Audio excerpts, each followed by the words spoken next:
میاشت د رمضان المبارک دی مسلمانا ځان وساتات دا ګنانا ځان وساتات دا ګنانا تلاوتنا پکې وکړه د قران ځان وساتات دا ګنانا ځان وساتات دا ګنانا او اول سورہ زد رحمت کی بیا پسلاس د مغفرت کی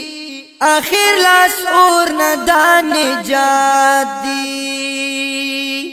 اول سورہ زد رحمت کی بیا پسلاس د مغفرت کی اخر لاس اور ندان نجات دی یا پک تړلی وی سر کشا شیطانانا ځان وساتات دا ګنانا ځان وساتات دا ګنانا تلاوتنا پکې وکړه د قران ځان وساتات دا ګنانا ځان وساتات دا ګنانا لبرکات ډک میاشتا دانوارات ډک میاشتا همدال ذات ډک میاشتا لبرکات ډک میاشتا دانوارات ډک میاشتا همدال ذات ډک میاشتا هر جامات اختر وی قدر دانا ځان وساتات دا ګنانا ځان وساتات دا ګنانا تلاوتنا پکې وکړه د قران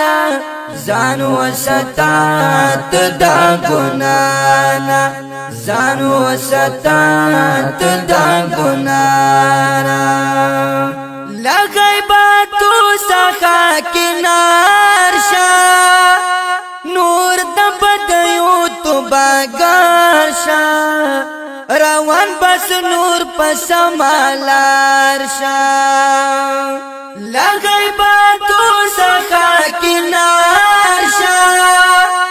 نور د بدیو تو باګار شه روان بس نور پس مالار شه یا د بد اعمالو مفي وغواړه الله نا ځان وساتات دا ګنانا ځان وساتات دا ګنانا تلاوتنا پکې وکړه د قران ځان وساتات دا ګنانا ځان وساتات دا ګنانا او نفل په فرض پکې بدلېږي خدای نعمت پکې زیاتېږي زړه ته سکون پکې موندېږي او نفل په فرض پکې بدلېږي خدای نعمت پکې زیاتېږي زړه ته سکون پکې موندېږي و د ثواب پنډه پکې زیات کړه انسان ځان وساتات دا ګنانا ځان وساتات دا ګنانا تلاوتنا پکې وکړه د قران ځان وساتات دا ګنانا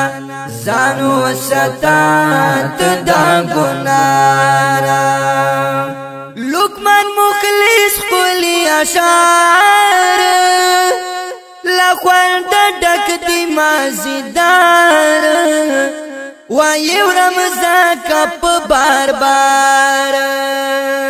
لقمان مخلص خلی اشعار لخوند ډک دی مازیدار وایو رمضان کپ بار بار یا دنیا فانی دارنگی دل کے دا جہان زانو ستات دا گنانا زانو ستات دا گنانا دلاوتنا پاکی اکڑا دا قرآن زانو ستات دا گنانا زانو ستات دا گنانا دا شعر په आवाज وړاندې شو په ډېر مینه د حافظ نور قاسم صدیقي او شاعر ډېر ګران محترم رور لقمان مخلص ریکارډینګ نوشاد اسلامي سټوډیو کوهاټ شهر والسلام.